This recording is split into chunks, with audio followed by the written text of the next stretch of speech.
it's been forever. Everybody. I know. Well, what do they say about well, that's January when they make those jokes. Oh, it's January 87th and and we're still here. But I think February feels like the longest month. I really do. Because it's Why? still cold. Because it's still cold and it's still dreary Yeah. and we're over it. We're tired of it and we are really ready for the dawn of spring and it's not coming. So I mean, we just got snow here like last week. So oh, that's right. That's right. We got cold, but we didn't get snow. And then I saw your Facebook. You were like, "Oh, it's snowing," and I was like, "God, keep that up there, please." okay, so my sister lives across the state and she was like the same thing. She was like, "No, dude, we don't want that here. We don't want that here."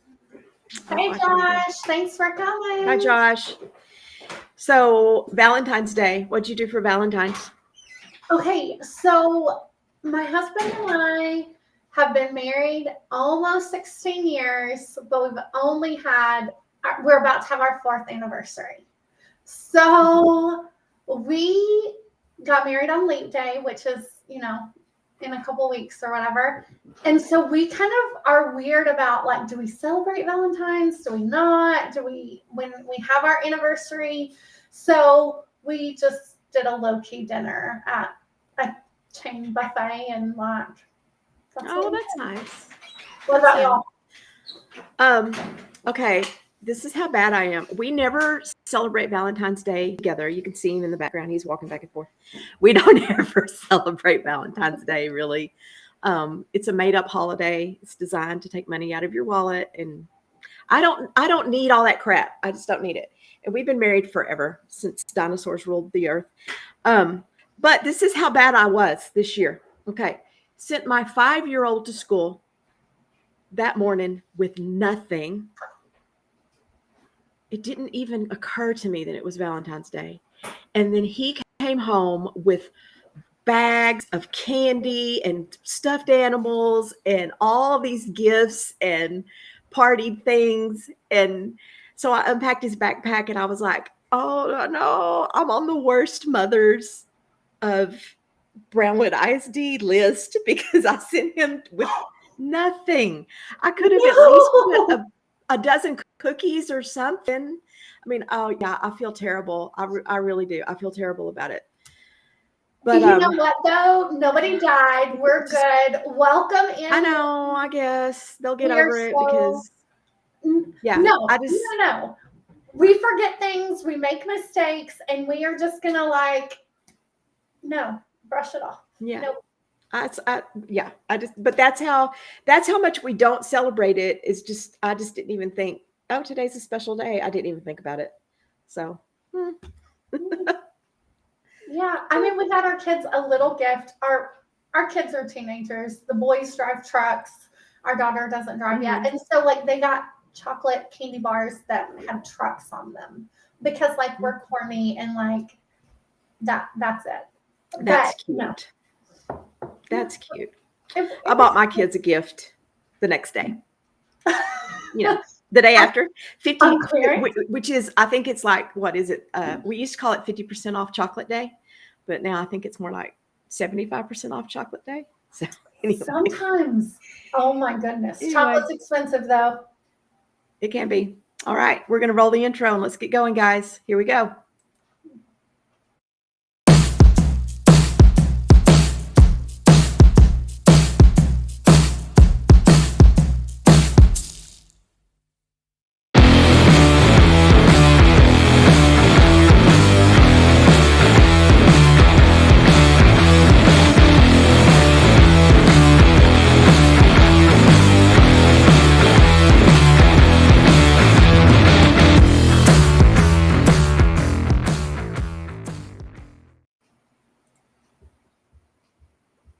Song.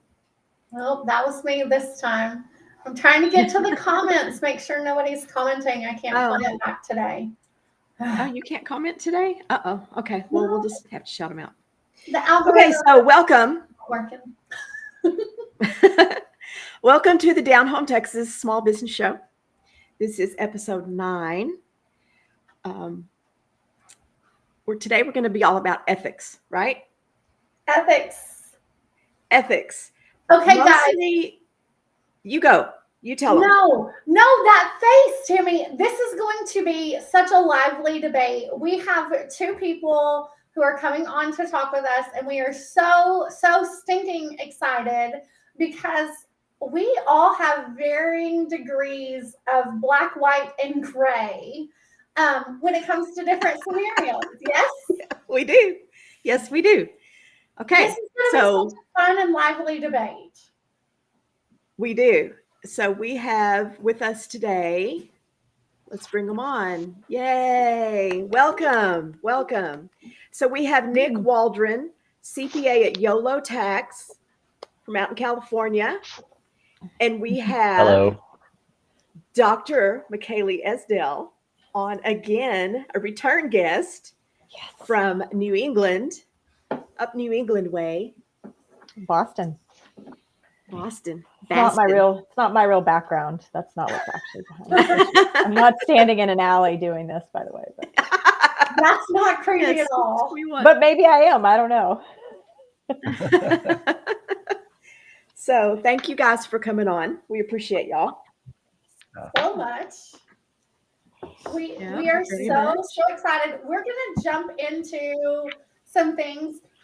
Anybody listening, if y'all have some scenarios that y'all want to throw out that you've experienced, we welcome that as well. We came up with a few before we got started today. So we are going to start with tax. I think y'all want to start with taxes? Yeah, sure. Okay. Sounds good. What is your biggest ethical dilemma so far that you've seen in your career when it comes to taxes?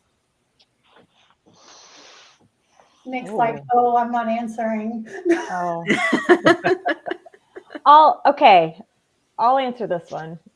I don't know that you would say it's a ethical dilemma, but it is something that comes up a lot. And it's something that is so commonplace, and that is paying your household employees in cash and then not reporting it. So if you've ever had to hire a nanny or a babysitter or a house cleaner, a lot of us pay them in cash, pay them through Venmo, don't report it, don't withhold taxes. And, there's a threshold there where you're supposed to be reporting it, where you're supposed to be withholding taxes. And in fact, I know a lot of childcare providers, a lot of nannies will not actually work unless they get paid in cash. And so I get this question from people all the time. What am I supposed to do? Well, what you're supposed to do is you're supposed to withhold payroll taxes and submit them. And the real dilemma here is not even the tax piece, even though that is a dilemma. But if someone is working as a household employee and they're not paying taxes on that income, they're not getting credits that they need to qualify for Social Security. So you could have someone that works as a nanny for 10 years and they're paid in cash. They've gotten 0 credits for Social Security, which is way more valuable than the tax that they actually saved. So I don't know what y'all see, but go ahead, Amanda. Or in addition to that, they can't prove where their money comes from to get a loan. They can't, there really are actual lifestyle problems that come with getting paid cash under the table.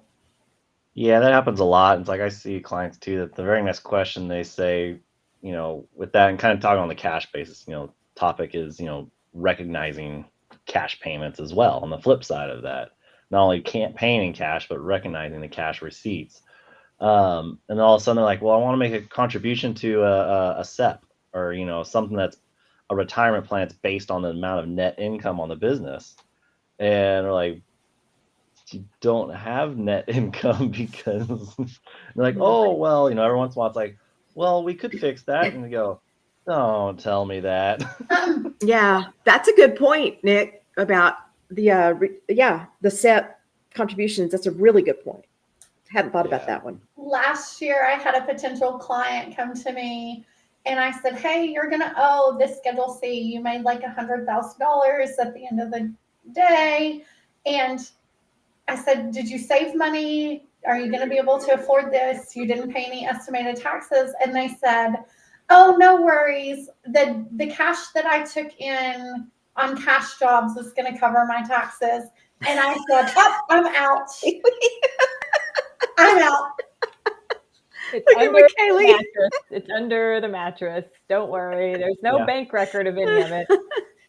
And Kaylee, your face was like, oh. Nope. Yeah, that's always a fun one too. And they're like, well, yeah, they mentioned the cash income and say, but I want to recognize all my expenses that I paid with it. That's a big hard stop. You can't do that either. Right. Right. Mm-mm. I mean, we could even talk about related to that is when someone has a hobby that's really a hobby and not a business, and like how long can you play along with the charade with your client that something is really a business when it's actually a hobby, and even if it's just throwing off a little bit of income, but most of the time it's throwing off losses, right? And so at what point do you get realistic and say, if the IRS audits you, this is all going to be disallowed, right? Okay, y'all, IRS, don't come at me. Please don't come at me. Before I ever, Megan, this is not depressing. Megan, it's not depressing. We're We're trying to me. What do you mean it's depressing? Asking people to follow the law, Megan.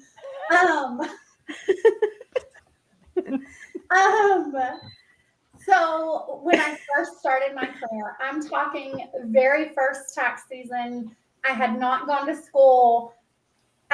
We were following Sally. I hate Sally. She is stupid. Sorry to any Sallys out there. But in accounting, Sally means same as last year.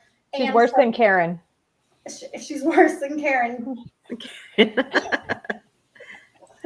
So, I was following what they did the year before, and they had a business of where they took care of horses. And basically, they were a high net worth individual, and they took a loss every year. And my bosses told me that it was fine, and I did it, and I signed off on that return. And it is one of my biggest regrets in my career. And it was my very, very first tax season. That's all I'm going to say. I didn't know any better. Yeah, that's an interesting topic. Says the horse Yeah. owner. I know. I was going to say, says the horse guy. Yeah, I've got many clients that are we'd have that conversation with them. We limit expenses a lot of times, and they go, wait, what? Why? And you go, it is not worth the savings versus the risk. Right now we're sitting at, and we're in a phase right now with IRS too, where there is a lot of brashness out there due to audit rates. Mm-hmm. Last statistic I heard, audit rates are approximately 2% of all returns. Mm-hmm. And like 60% of that is LB&I, which is large business international. So there's a lot of scrupulous kind of under the radar type stuff that's going on, I think. And that's what's behind a lot of IRS's pushes with our 1099 reporting that we hear in the news and cranking down on that, and the cash stuff that we've been talking about. But I see the comment by Josh. Josh, don't be starting trouble over here. So it is the conversation we have to have all the time with clients about hobby rules and the facts and circumstances. McKaylee said there was one in that big partnership of that horse operation that was going on. That was in was it AICPA that was in? Yeah, I was in the tax advisor. Yeah. And I read through that real quick. Boy, they hit all the spots to get audited. They didn't have a business plan, good business plan. They weren't trying different things all the time. They didn't have good records. And they were all very high net worth individuals. So it was like strike out, strike out, strike out. Yeah.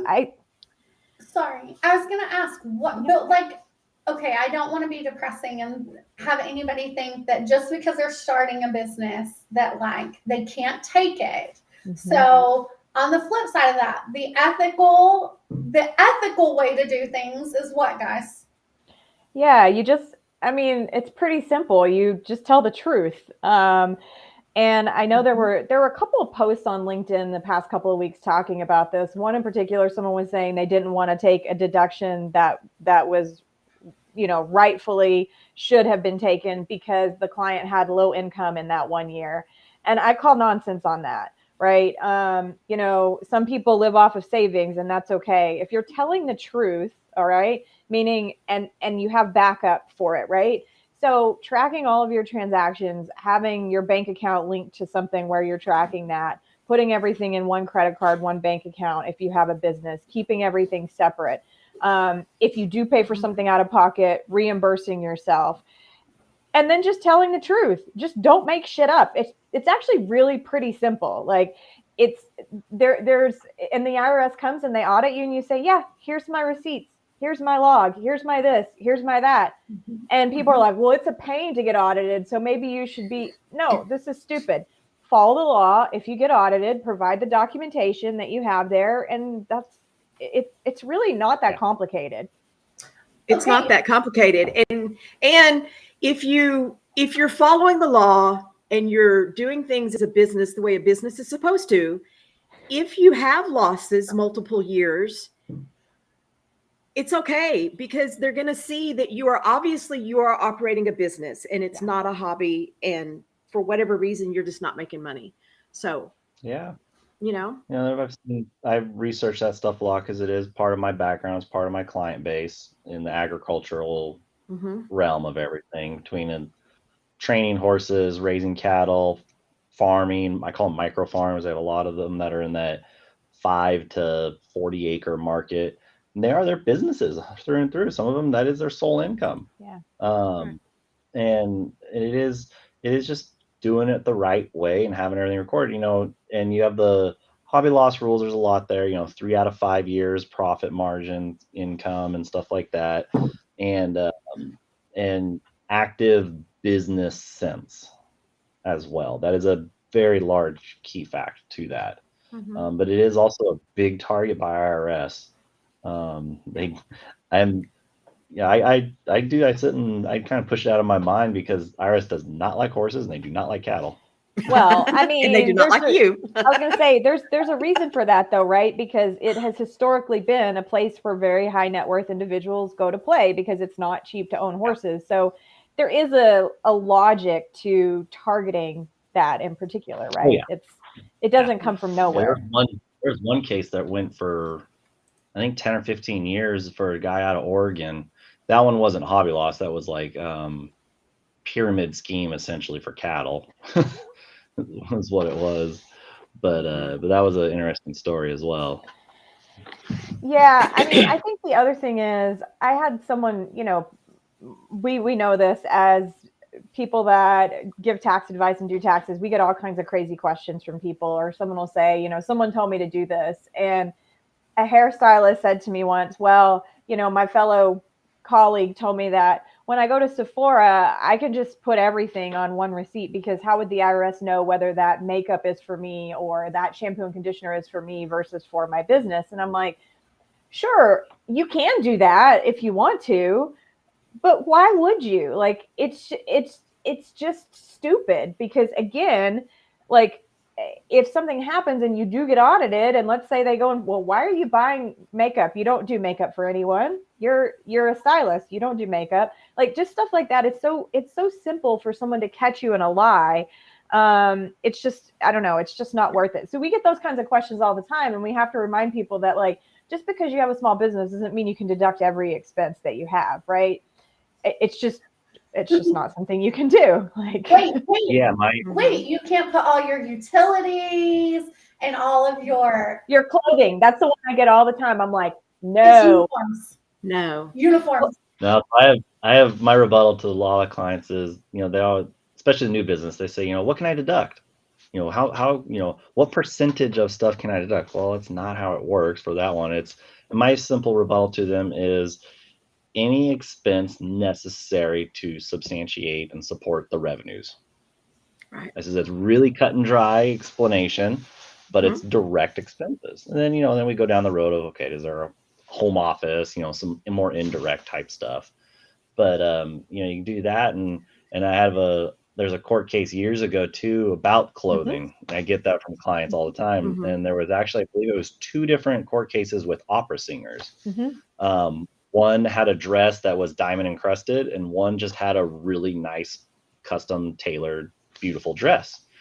The one that was quote unquote just a beautiful dress, they said no, that's non-deductible because you could wear that to a gala or anything of that nature or whatever. And they said the diamond encrusted one was so specific and so special that yeah, she was able to deduct that. Yeah, there's another Wow. one, Nick. It was the woman that worked at Yves Saint Laurent, right? Very high-end French fashion designer. Yeah. And it was in the 70s, so the amounts were much less, but she was deducting the cost of her, maybe it was in the 80s, but she was deducting the cost of the clothing she had to wear while she worked there, right? They required her to wear the brand. And basically the courts were like, yeah, no, we don't care. You could wear that suit somewhere else. It doesn't matter that that's the brand. And furthermore, like if you think about it logically, if they allowed that, then all of a sudden it's like, well, I'm going to go work at this boutique so I can deduct my clothing, right? Because I really like that brand. So, yeah. Oh, the Mary Kay girls, man, they wanted to write off everything. Okay, hold No. on, because I have heard we're going to get into some social media recommendations real fast on uniforms. Okay, y'all ready? Yeah. What do you think about embroidering your logo on the inside of a jacket? Not deductible. Why would you be able to deduct? I mean, what that's not advertising. It's just a jacket. That's not advertising. That's a hidden logo. unless you're gonna flash people. I suppose if you work in Right? New Orleans in certain places, Wrong social it media. might be. Yeah. No. A Yeah. hard no is No. what I would tell people, but yeah. What about steel toe boots? Deductible. By IRS, there is actual court cases. For everybody, Nick, or certain people? Well, I mean, they would have to have a personal business, or employee type of a scenario. They got to have some kind of use. Yeah, I mean, and it is that is a very specific item, because it's like myself. If I want a pair of steel toe boots to walk around the ranch with, just because I don't want one of the horses to step on me, no, it's non-deductible. But if I'm a steel worker, if I'm a construction worker, if I'm in a manufacturing building, things like that, where some of them actually require steel toes, and and that's where it becomes a deductible aspect. What about back to circumstances? What about scrubs? No, those are deductible. They are, but think about how the line has been blurred between regular wear and athleisure wear. What if I spend a lot of time wearing my scrubs outside the hospital, or what if I'm buying that Figs brand, which is really nice? They look good. It looks like athleisure. Okay, but can everybody take those scrub deductions? No, only if you need it for your job. Well, again, though, and if you're an employee, you can't just deduct miscellaneous. If you're a W-2 worker. Yeah. If you're a W-2 worker, you don't get shit because there's nowhere to deduct it anymore. Exactly. Okay. Thank you. Wow. Okay. Now we're up now. Okay. Now we're doing it. And the deduction that was there before was not even real, because it would have to be so high that it wouldn't even matter. That's the other thing. It's like medical expenses. When people are like, I can deduct these medical expenses, right? I'm like, theoretically, but you have to cross like 75 thresholds to get there. And if you spent that much on medical expenses, you have bigger problems than a deduction on your tax return. Yeah, so if you're a registered nurse and you work as a W-2 employee for a group of doctors, you cannot write off your scrubs. If you are a registered nurse and you work as a contract worker, as a traveling nurse, you can write off your scrubs. Because you got a Schedule C. Let's clarify that yes and no, though. No, as a W-2, you cannot on the federal, because there is no 2% miscellaneous itemized deductions right now. Okay. However, on the some states, California never agreed with any part hardly of the Tax Cuts and Jobs Act. So therefore, in California, if they do have that 2% and they're able to itemize on the California return, we do get some benefit from that. And it is a deductible 2% miscellaneous itemized deduction. But if that exists, you have to, one, itemize. Two, it has Yes. to exceed 2% of your adjusted gross income. Three, it's only the portion over the 2%. So like, how much in scrubs are you buying every year to get to that point? Right. And if it Right. exceeds that, we're going to talk about getting you different employment or spending less on scrubs. So Michaela Yeah. is also a financial coach, so she is going to cut your There you expenses. go. yeah, That's that's right. the other thing, right? It's like, can I take this? Should I buy this so I can take this deduction? No. The max No. you can get is 37 cents on the dollar, right? Or whatever the top rate is. Mhm. Not, I just, yeah. Anyway. Okay. Right. You told me And then about Steve, steel-toe boots. did you see Steve's question? Oh, he's talking about steel-toe boots. What if you're required? I'm going to see if I understand this correctly. What if you're required to buy something to say visit a job site? My take on that is if your employer, because you're a W-2 employee, if your employer is requiring you to purchase something like steel-toed boots or safety equipment to wear, something like that, they need to have a reimbursement plan. Yes. One Yeah, would hope. They need to have a reimbursement plan. Yeah. And if they don't, you should look for work elsewhere. Where's the Yeah, change in everybody's jobs? And if you're contract labor, if you're getting a 1099, then to be clear, yes, you can deduct that against your Yes, 1099 you can. income on the Yes, you Schedule C that you file, right? For And we're sure. not saying that those things aren't valid business expenses. We're just saying that if you're a W-2 employee, you're pretty much SOL, as my dad used to say. Do we know what that means here? Shit out of luck, Get right? out of luck. Yeah. But if you have a Right. 1099, yeah, those are the types of expenses you should keep track of and talk to your, Mhm. tax advisor with at the end of the year. For Okay, sure. so Josh made a comment a little while back about piercing the corporate veil when it comes to some of these things. And so, as an accountant, that's something that I'm constantly harping on, and people don't seem to understand what I mean. What are we talking about, guys? I talk to clients all the time, especially our S corps. Oh my goodness. I try to tell them, they want to just use their business credit card for all kinds of personal stuff. And so we're sitting there and coding things out to distributions and draws. And at some point, if something happens and you get sued, granted, I'm not a lawyer, but this is what I've been told, is that if you get sued and you're just completely commingling your personal with the business, you have now pierced the corporate veil, meaning your personal liabilities are at stake for your personal assets are at stake for a corporate liability. Somebody crashes their truck and hits somebody else or something, whatever. And Don't cry, Yes, Megan. the lawyer. So, and that's where we have those conversations with clients of the ladders of sole prop, LLC, corporations, S corps, and you want to keep that separation between you and your business. Yeah. No, it's okay. I like to draw a little picture and I'll say, here's your different entities. Especially I have a lot of people that own rental properties, and they usually put each rental property in an LLC. And this has nothing to do with taxes, right? And so this is what I try to tell my clients. It's like, I could give two shits if you use your company credit card to pay your personal expenses from a tax perspective. Now it's going to take us longer to dig it out, right? But from a legal perspective, why do you establish an LLC if you're going to do that? Because what's happening is you're setting up little islands, and there should be no way to swim from one island to another, right? So here's your one island, that's your LLC. Here's your one island, that's your personal assets. And that LLC is creating, right, this giant ocean or moat around your business assets or around your personal assets, however you want to think about it, right? But you're keeping it separate. And that's the only reason you establish that, is for that legal protection.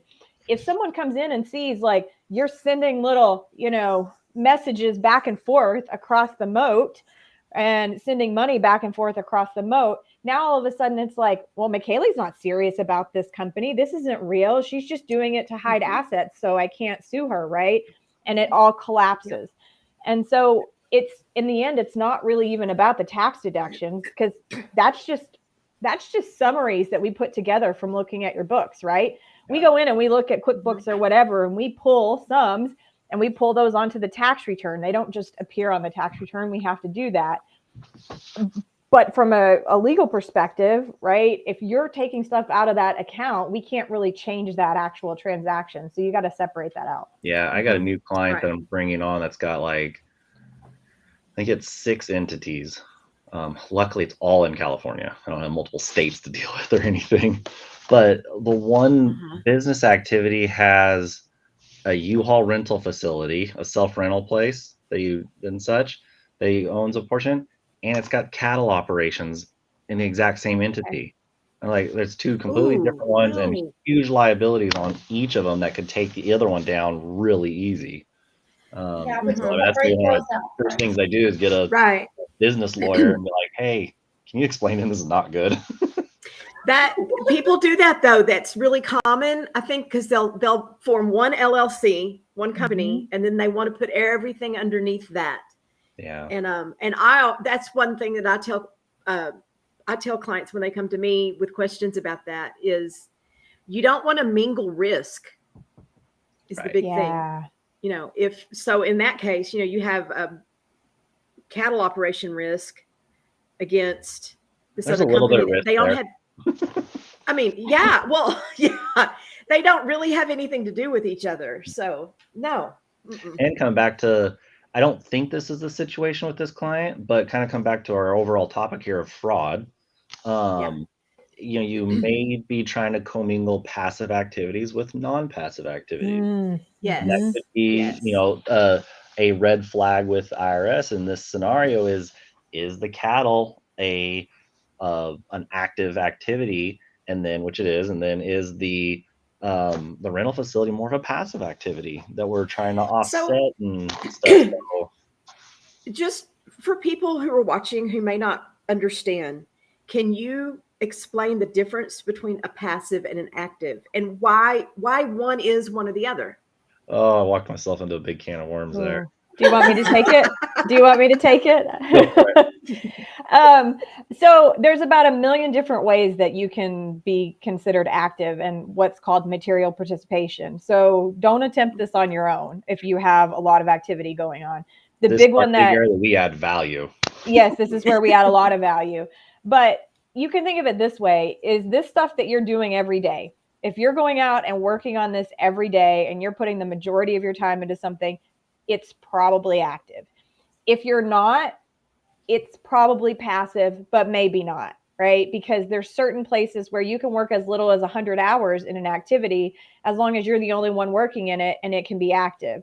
Again, I have a lot of real estate clients. Real estate's very similar to sometimes cattle or farming, right? Where it could fall into either. And the consequences of being passive versus active is huge, because passive losses, we have buckets. So we have lots of buckets here happening. We've got our LLC buckets and all that, but then we have our buckets of income, our active income and our passive income. And the two, they don't mingle, right? And so when you're thinking about something that's throwing off a huge loss, as real estate can do, as farming can do, as cattle can do, you would love to have that thing come over into the active bucket, because it can offset your maybe $300,000 W-2 income, you do. right? And but this is where the IRS is really going to come in and pay attention. If you've got this big loss and you're offsetting a bunch of income and you're getting a refund of taxes withheld from a W-2 activity, wow, that works out pretty well until the IRS says, hey, guess what? This is actually a passive activity. You can't pull those two things into the same bucket. And so this is huge. And I can't tell you how many people I've seen, especially with self-prepared returns. They say they're a real estate professional. They take the loss. They shouldn't be taking it. And that's so easy for the IRS to immediately disqualify. So that difference is huge. Should I save you, Nick? Is that okay? That was awesome. Did I save you, Nick? Great breakdown. Welcome to the rescue. Okay, so we mentioned a while ago, Nick, you said something about owners' distributions or draws. And so this is something that I've seen a lot on tax returns. And those are being reclassified to avoid capital gains. Anybody else? Let's see, reclassifying them as an asset. As a shareholder loan, of course. Like the shareholder's totally going to pay that back. Yeah. And it's right under the threshold of where it needs to be reported. It needs to have that legal document. It's right under that threshold. Yeah, it can be a problem. It's a again, like you said earlier, man, IRS, don't come after us, please. These are not prepared by me. But okay, so what's happening? So in a business, if you take more money out than your business makes. Yep. So you have, again, back to Kaylee's thing with buckets. You have a bucket that it represents the investment into your company. When you very first started, you put $1,000 in there to open the bank account, or you put equipment into there, the value of the equipment to get up and running, and that created what we call basis, and an initial basis and value in the company. Things that increase and affect basis every year. Net income makes basis go up. Net losses makes basis go down. Loans get weird. Owners, we're just going to leave that one. Loans get weird. We agree with loans. They're important. They're important, but they get weird. Yeah. Owners' contributions and distributions make basis go up and down. And what happens is when you get down to zero basis, and then the owner takes distributions beyond the basis, those are now not a return of profits and losses, but rather a return of capital. And so now we're into a capital gains scenario, and you could even get into, is it dividends scenario, which is even worse. Oh Lord. So yeah. But and I've also seen it wrong on both sides, especially with most recently the PPP loan stuff. I had a client, I amended the return because the prior person, I think they had a bottom rung staff person do the return. And that's why the client came to me. He felt like he wasn't getting, good attention. Did not increase the basis in his S corp by the amount of the tax exempt PPP loan forgiveness, and hit him with the huge dividend, capital gain, everything. And, he paid an extra, I think, $50,000 in taxes that year on his personal return from his S corp. So that's what happens. And then when you take distributions above and beyond your basis, you get into a poor tax scenario. And so the approach we take is education with the clients in a 1 to maybe 2 years scenario where, hey, you did this, we're going to reclass this, we need to get a loan put together, make it legitimate, and get you starting to pay back, and having your business being, and kind of Katie, come back to you with the financial coaching, is get your business back into a proper cash flow scenario. I try to coach clients is what's your amount of cash you need out of the business on a monthly basis to live. And one person, that is totally different. I have 6 horses at home. Mine's enormous amount that I need. I have 6 horses and 2 daughters and my wife, and we all ride horses. And so, we work our butts off to support that. But some people, you live in town, you don't eat out, maybe you don't have kids, you're much cheaper to live. And so we try to balance that with the basis of the business and not overdrawing on it. Yes. Yes. Okay. Tammy just typed something. Can I add to the ethical issues? And it would be unethical preparers and advisors.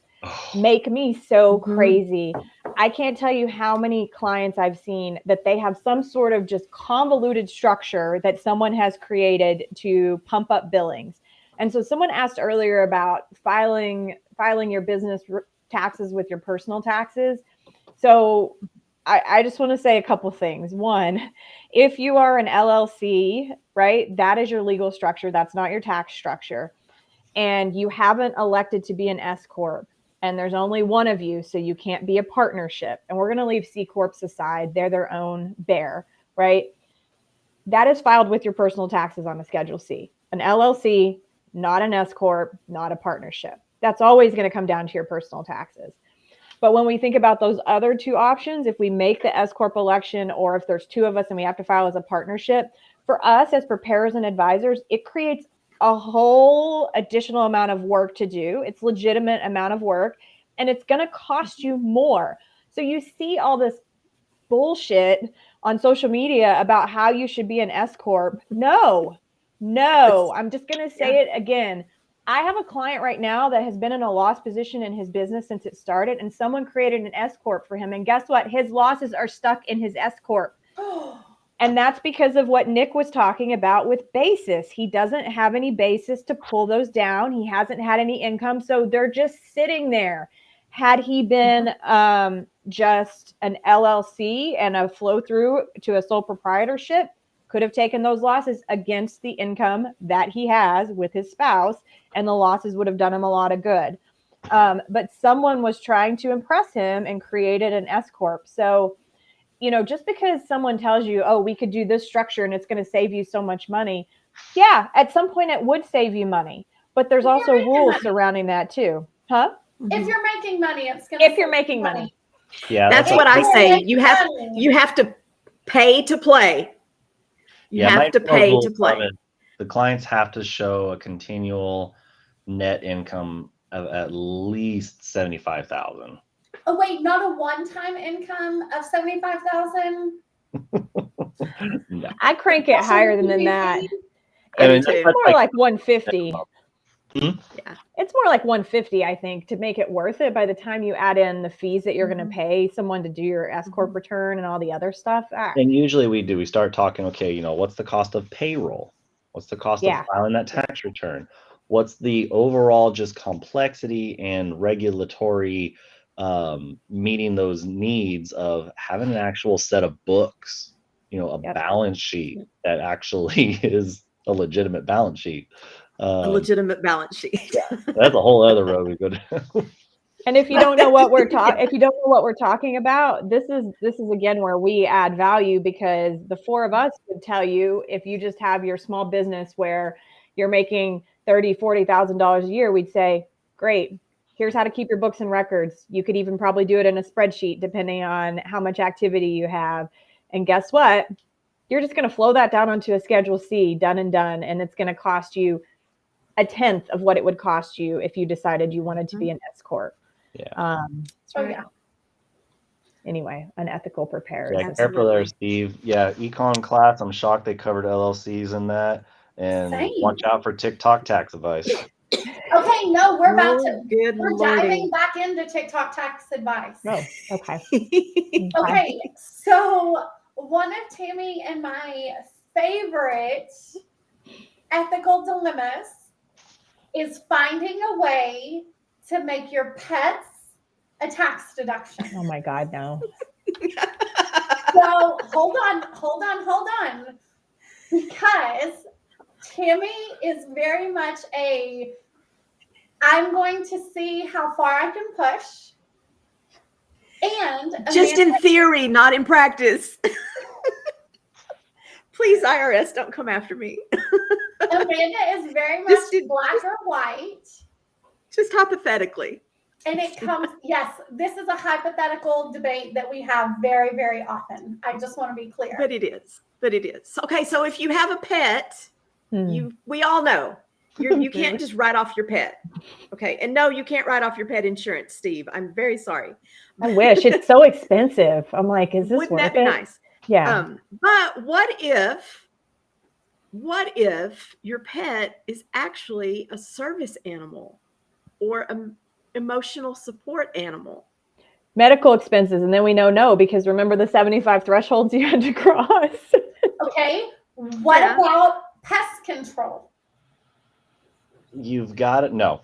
And that's a No. quick no in respects of now, if you're a ranch and you have corn bins and grain bins and silos, do cats cost a lot? No. But that is definite pest control. I would make an argument that is deductible. Okay. Okay. So if you're a ranch or a farm and you're filing Oh my God. and you're filing a Schedule F or you're filing farm or ranch income revenue, would you write off your cat and dog food? If it's part of the operation and there's a legitimate business purpose for it and business leverage for it, then yeah. Okay. Now, cattle operation so- guy, his dog It's cow dog, will right? work, yeah, cattle A dog. cow dog. Total. Or you have the cattle dogs that go out and that's yeah, another thing I was going to the say big too. white is ones. For the animals, for these, I have a guy that's a security, does mobile security for around everything. He was asking about a dog for him. I said, no, you can't run off your freaking Chihuahua. But where it really becomes, you got to invest some serious money into these creatures. The cattle dog, you're not touching one of those for under like 10 grand. That's a cheap one. And you're training that thing forever, and it's costing a lot of money to train it too, right? And that's a puppy that you're buying. That's a 1-year-old that got started. That's still going to take another 10 grand, 30,000 over the years to maintain and continue to train him. The guard dog, same thing. It's going to have specialized training. There's going to be significant investments. I have an example of this. A mechanic in my hometown, they have a legit shop. They have a couple of dogs that stay on the premises all the time. They do not go home. They are not pets. Oh, she froze. The IRS struck her down. Are they? The IRS. They got you. They got you. So that's actually the case that you see when you see people on TikTok giving this advice. They are doing a case. It was a IRS court case where it was a junkyard dog. I mean, that's literally where this advice comes from, and people try to bend it to whatever story they have. But yeah, I mean, absolutely. The dogs are there as part of the security, right? They're a deterrent to people stealing cars and copper and whatever else out of the junkyard. So yeah, absolutely. And again, their investment into those dogs. We had one at the shop that I worked at, and she was very scary. She wasn't hanging out at your house at night, right? Sleeping at the foot She of was the bed. not. I did not go near her. There was only one person that ever went near her. So yeah, she was not a pet. Yeah. So yeah. Our other TikTok scenario was this was Amanda's. Amanda wants to write off her yacht birthday party. This one pisses me off. Was it a 50-foot yacht or a 100-foot yacht? Because that might matter. 100. We're going big. We're going home, McKaylee. Okay. Scared. Okay, no, this one really bothers me because people see it on TikTok and they say, "Oh my goodness, make a business meeting at the same time as your birthday party. Take meeting minutes, document who all was there, and then bring out the cake and the alcohol." Two words actually of pretty frustration clever. that goes along with this. Augusta rule. Ugh. Yeah. Okay, so hang on. What we're touching on, sort of. Before you go into that, though, that's actually really clever. I haven't seen that one. I mean, No.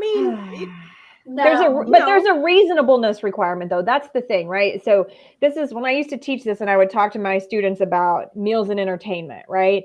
You would think about, so for example, I'm in Boston.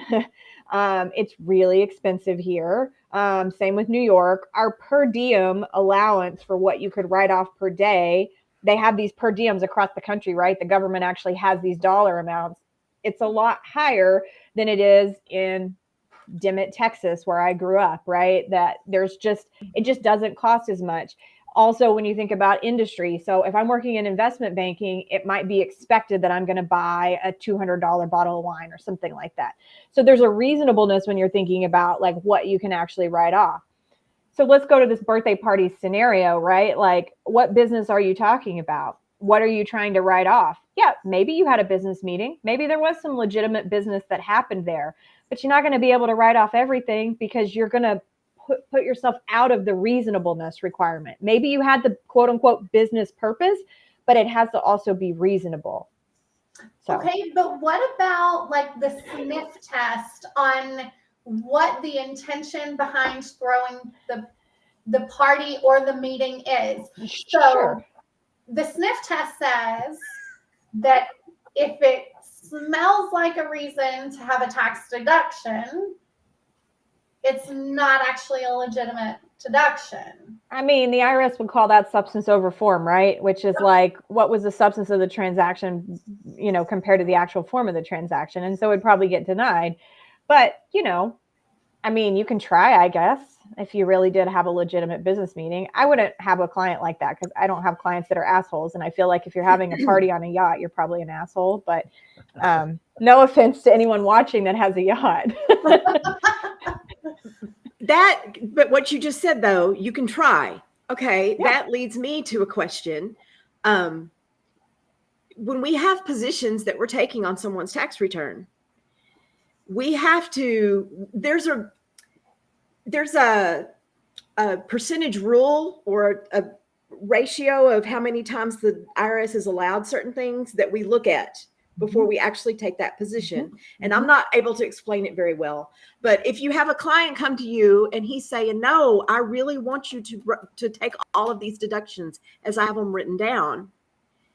I want my yacht birthday party written off. How do we as tax preparers weigh whether or not we're going to do that? Go ahead, Nick. Nick, that's for you. First of all, I know that we research. We don't just decide on our own whether or not we're going to do it. I froze. You have to say it again. I lost connection.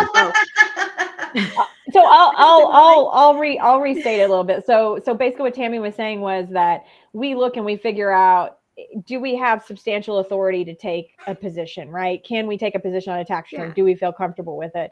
And how do we decide? I'll tell you how I decide. If I'm working with a client that's making me uncomfortable with what they're pushing, I'm not going to do it. And I'm not going to prepare the return.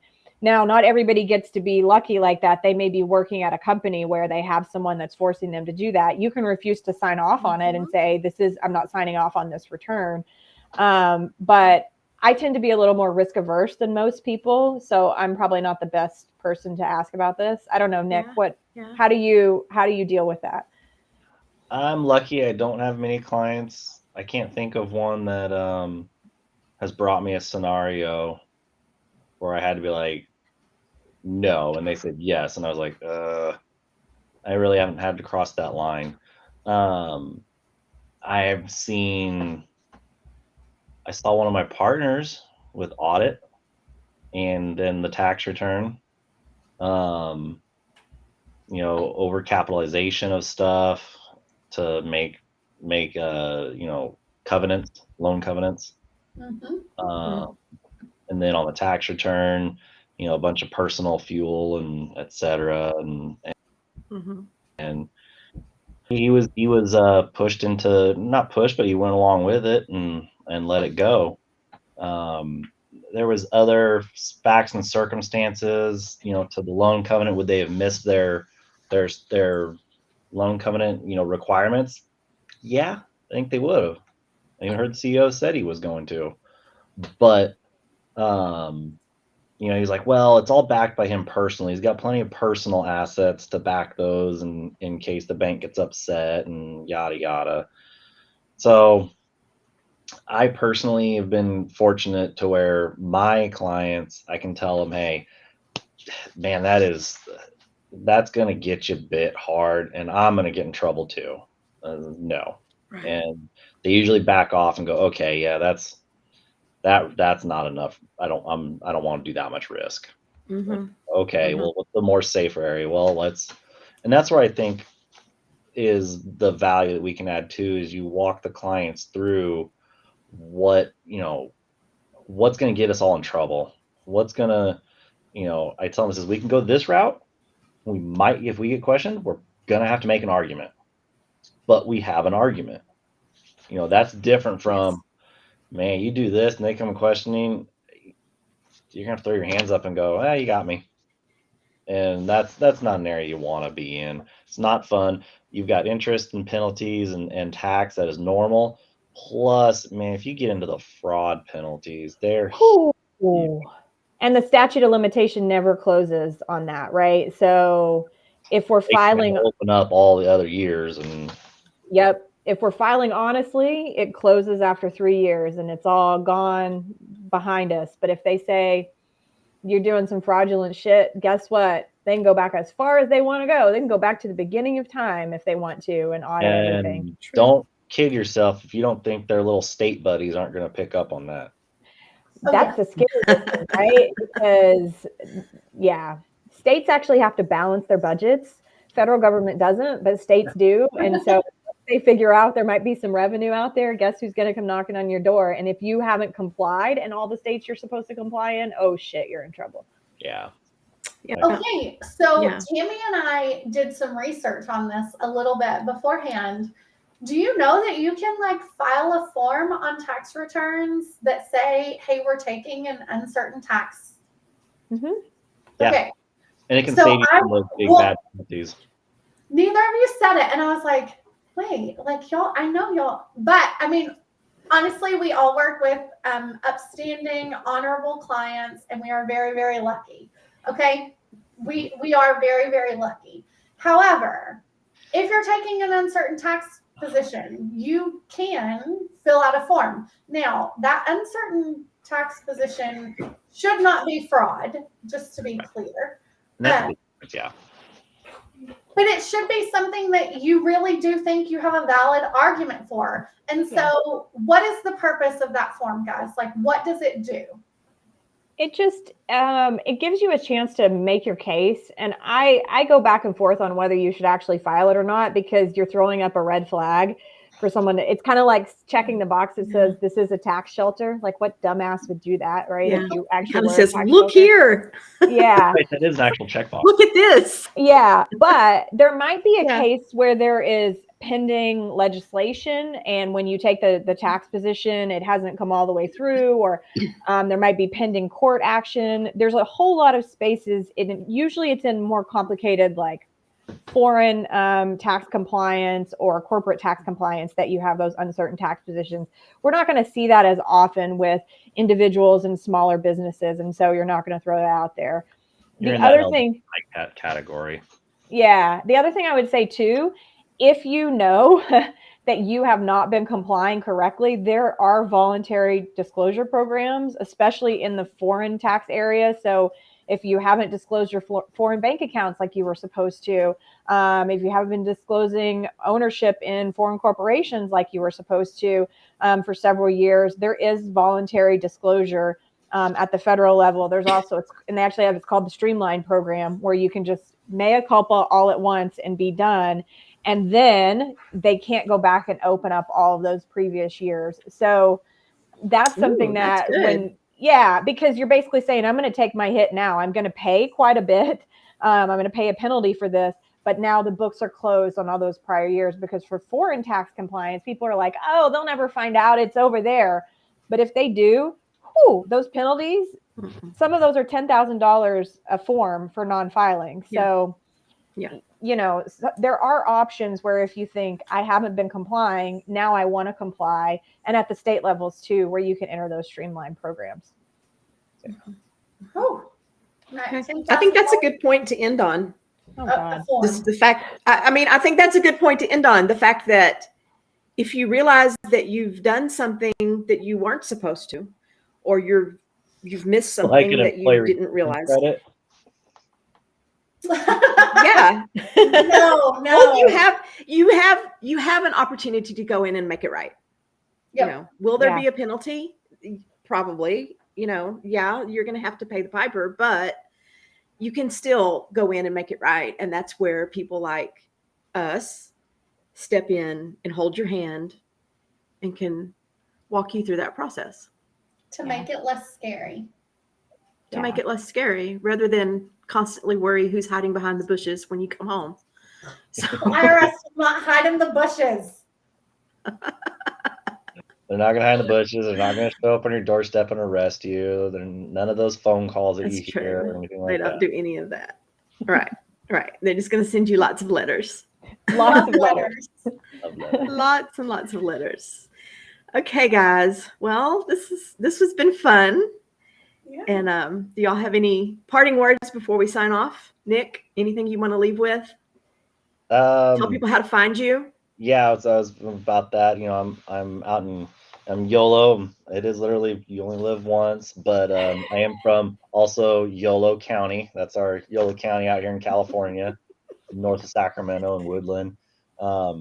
Yeah, Nick at YOLOtaxes.com and or www.yolotaxes.com and reach out. And I do lots of agriculture, small businesses. Love to work with small businesses, education. Love to not quite like the education Kaylee does, but just helping people understand their tax scenario more than anything. Just understand it. I have a catchphrase that's what we do is such voodoo magic to so many people. They drop stuff Voodoo off and we magic. come up with this number that they don't understand. And I try to help them understand and make sense of it. Mhm. Yeah. And McKaylee, your turn. Yeah, so Fintuition Advising. I'm in Boston, but I serve clients across the U.S. It's McKaylee at fintuitionadvising.com. Yeah, I take a real educational perspective with my clients too. We start where you are. And I would say somebody said earlier, I think it was Megan, where she's like, don't make shit up. That is really kind of the basis of everything we do. We don't make anything up, but we make sure that you're going to get to take everything you should take and report everything you should report. I work with pretty much anybody, but my sweet spot is really small businesses. I work with a lot of women-owned small businesses, and I love to work with business owners who need to get their shit together around their own finances, so that they can do better in their business and figure out how to help their businesses grow. So that's the financial therapy thing that that Amanda and Tammy mentioned earlier. So Yeah. anyway, yeah. Great. And I right. on Instagram, I give you tax and financial advice pretty much every day, and it's at Fintuition Advising. So go follow me there, and you'll get to see my face pretty much every day, except for the few days I decide not to put on makeup. Then I'll post a meme. Yeah. No, your videos, I've been watching your videos too, and they're really, really good. So Oh, thank you. I think they're great. They are. So, They really are. Thanks, guys. So y'all reach out to Nick or reach out to McKaylee if you need help. If you can't find them, just ask us. We'll send you their way. Awesome. Thank y'all for coming. We really appreciate it. This has been a so lot of fun. much. Thank And you. I think You guys so I much. think we probably touched on about this much of the topics that we had. It's a big topic. So maybe we'll have to do a part 2 sometime. We'll see. Awesome. That'd be awesome. All right. All right. Thanks, We'll guys. see y'all later. Bye. All right. We'll see everybody in 2 weeks. Bye, y'all.